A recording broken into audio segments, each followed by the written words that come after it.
Jom kita bongkar kenapa projek IT kerajaan sering gagal dan apa kunci sebenar kejayaannya. Kenapa banyak inisiatif IT sektor awam kurang dapat sambutan? Puncanya mungkin bukan macam yang anda fikirkan. Kajian tunjukkan yang faktor teknologi macam infrastruktur atau sistem yang rumit sebenarnya tak banyak beri kesan. Jadi, kejayaan sebenarnya bergantung pada cara orang dan tekanan sekeliling membentuk projek tu. Inilah 3 faktor paling penting. Faedah yang diharapkan, komunikasi yang jelas dan takbir urus yang mantap. Data ni datang daripada model yang dah disahkan membuktikan faktor-faktor inilah pendorong utamanya. Yang menariknya, faktor kejayaan ni berbeza bergantung pada jenis agensi kerajaan. Agensi persekutuan lebih pentingkan jangkaan faedah, manakala agensi negeri pula utamakan tadbir urus yang baik.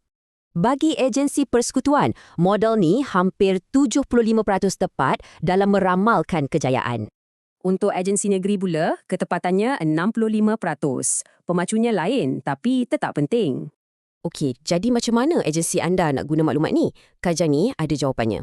Ini dia Plan Hala 7 MyGov EA. Ada 5 fasa yang mudah untuk diikuti.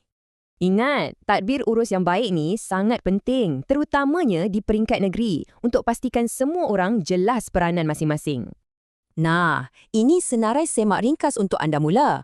Fokus pada komunikasi dan struktur pasukan yang mantap. Inilah matlamat utamanya. Nak jadikan perkhidmatan kerajaan lebih cekap dan berkesan untuk semua. Hasilnya bukan cuma untuk kecekapan dalaman, tapi yang paling penting, ia beri manfaatnya lebih baik untuk rakyat.